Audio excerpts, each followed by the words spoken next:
Enaa in With You in the Fight Back, and this is a longer video dealing with the work of the Marxist thinker Istvan Meszaros.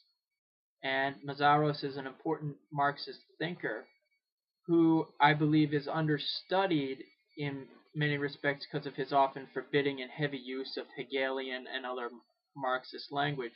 And this video seeks to introduce you to the broad contours of his thought. I make no attempt at being comprehensive, but just trying to show you the broad outlines.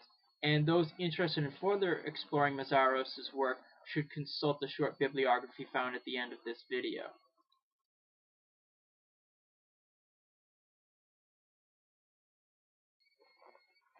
Istvan Meszaros was born in Hungary in 1931. While studying as a university student, Meszaros became a disciple and the designated successor to George Lukács. Lukács, if you didn't know, is the famous Marxist philosopher who is also the author of works such as History and Class Consciousness, Lenin, and the Young Hegel, to name a few. In 1956, Meszaros left Hungary following the Soviet invasion. He later settled in England, where he became a professor of philosophy at Sussex University. In 2009, Meszaros was awarded the Liberator Award for Critical Thought by President Hugo Chavez.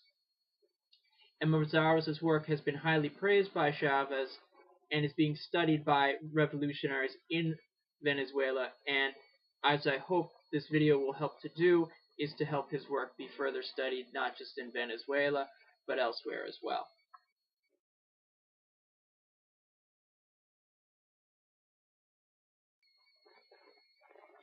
For Meszaros, the latest phase of capitalism is something he traces to at least the early 1970s, and he believes that capitalism has been suffering from a structural crisis.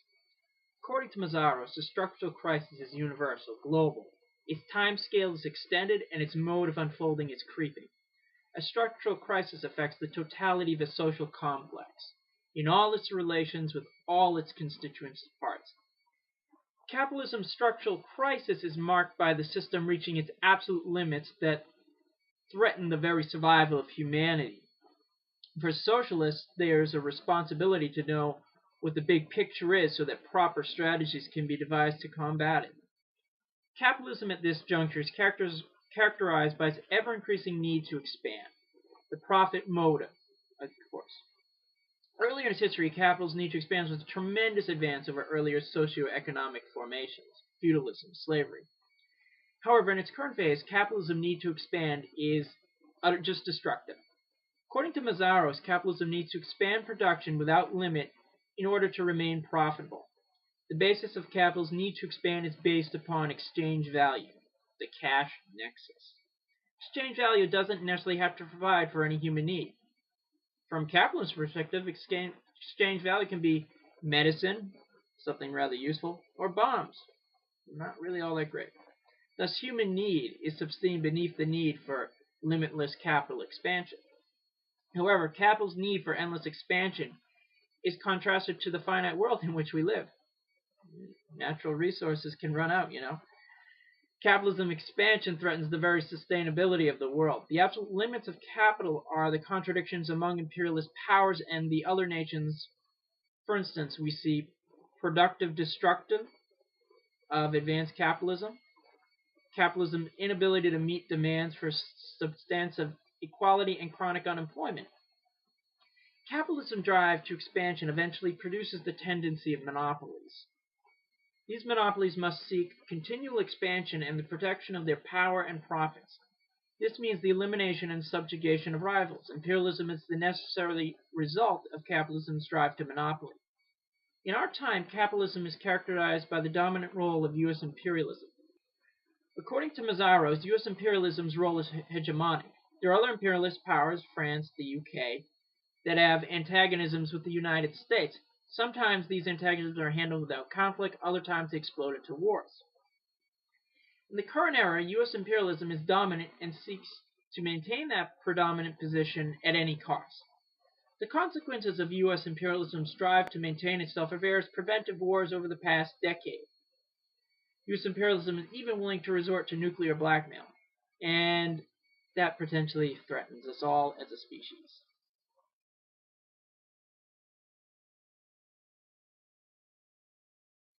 The problems of capitalism that were elaborated upon in the previous section are deep-seated, and they call up the need for remedies. However, the political institutions existing in capitalist society are not up to the challenge by any means. The characteristic trait of politics in the United States and elsewhere is that decision-making is controlled by very similar, self-legitimizing, consensual, institutional arrangements with little difference between them, i.e. Obama-Bush.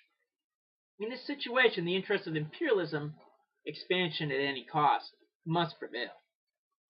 In seeking to guarantee imperialist expansion, those in power are very willing to violate internal laws and international law along with co-option of opposition movements. This leads to the undermining of claimed democratic tradition and the rule of law. For instance, in the United States, activists of the Freedom Road Socialist Organization were arrested for supposed sponsoring of terrorism, and the United States engaged in a terroristic war against Libya. In seeking to guarantee, under current conditions, the state is capital's command structure, which is required to maintain the overall reproduction of the system's internal cohesion.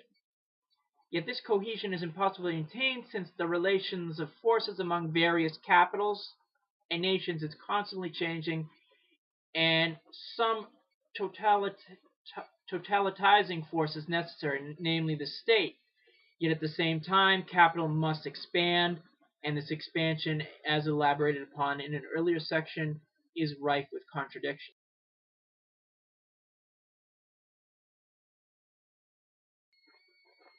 As discussed earlier, capital survives based on the need to endless expansion through exchange value. This means that human need is submitted to the alienating necessity of capital's power. If labor is alienated from the means of production, this means that there is no possibility of rational control by society. This can prove very dangerous in the long run, especially as capital's absolute limits are reached. Capital's vision does not include any historical dimension. This makes capital both irrational and irresponsible. Capital's notion of time only includes socially necessary labor time and the safeguarding the conditions of profit. Whatever free time we have under capitalism is constantly consumerized. Meszaros often quotes Marx in this regard. Time is everything, man is nothing, he is at most time's carcass. In contrast to this, the socialist conception of time is historical. This means instead of the short-term view of capital, there's the long-term view, planning. For socialists, the focus is not on exchange value, but on use value. This means that the guiding focus is on human need. Planning is to be focused on creating the conditions of a meaningful life for people. In these conditions, planning requires that people are not alienated from the means of production, and planning is also bottom-up. The socialist method of planning requires self-critique, consciousness, suppression of the adversarial relation. These are the second-order meditations of capital, which we'll discuss more below, and substantive equality. This is to be done under a communal organic system that has overcome capital's second-order mediations.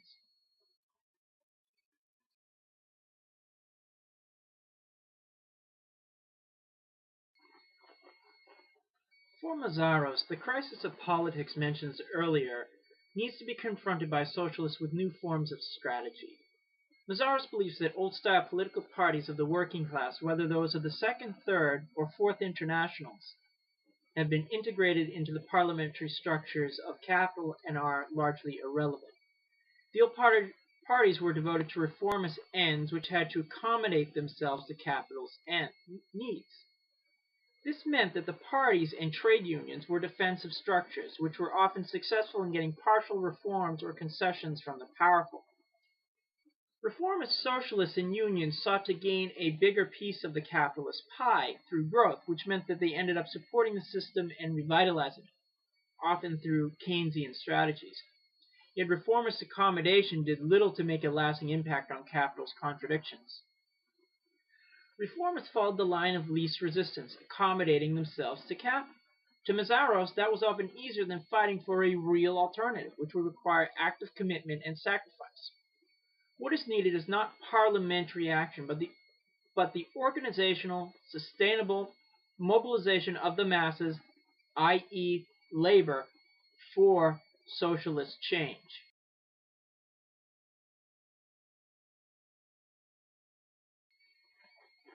To Meszaros, the USSR's attempt to move past capitalism by expropriating the capitalists was unsuccessful.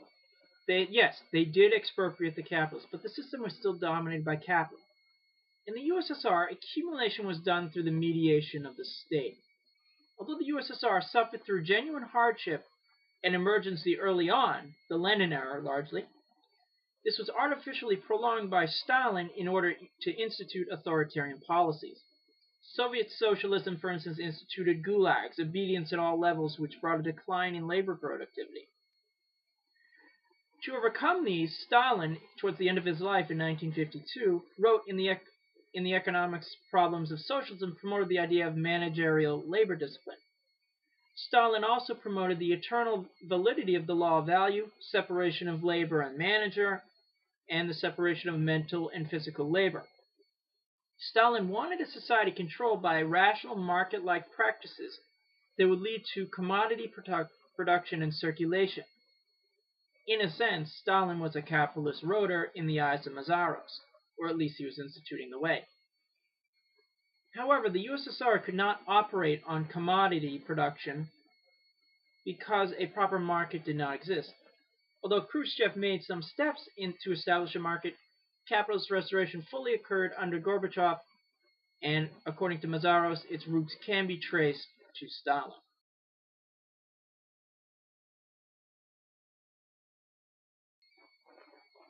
To Meszaros, a crucial point of distinction is that of first and second order mediations.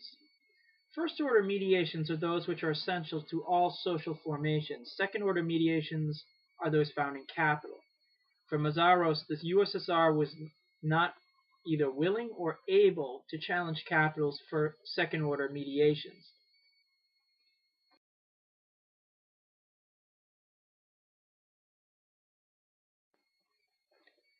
Necessary and relatively spontaneous regulation of biological reproduction. Regulation of the labor process through the community's exchange with nature to produce necessities. The establishment of sustainable exchange relations under which changing needs of people are linked together for optimizing resources. The organization/coordination/control of activities through which material/cultural requirements of the social formation are secured and safeguarded.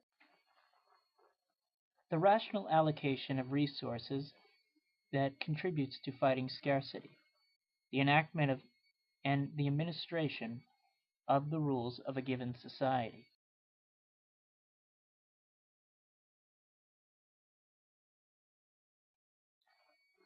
The nuclear family, which socializes individuals to ensure the successful reproduction of the state. The alienated means of production. The fetishistic production objectives as opposed to human need for capital's expansion. Labor, which is structurally divorced from democratic control by those who labor. This can either take the form of wage labor markets in the West or politically administrative control in the USSR. Money assuming many mystifying and ever more dominating forms throughout history. Capital state formation in the world where each state confronts each other, sometimes violently. The uncontrolled world market. The second order mediations discussed above maintain themselves in a vicious circle to make an organic system, i.e. the capital system. This makes it impossible to confront the mediations in isolation, otherwise the system will remain intact. For instance, the Soviet Union simply instituted political expropriation of capital, yet other mediations listed above remain largely intact. What must be confronted is not just capital's self-sustaining force of surplus labor extraction, i.e. their control of the means of production, but its circular linkages. That means attacking all the second-order mediations. And in doing so, socialism must provide its own system in place of that of capitals.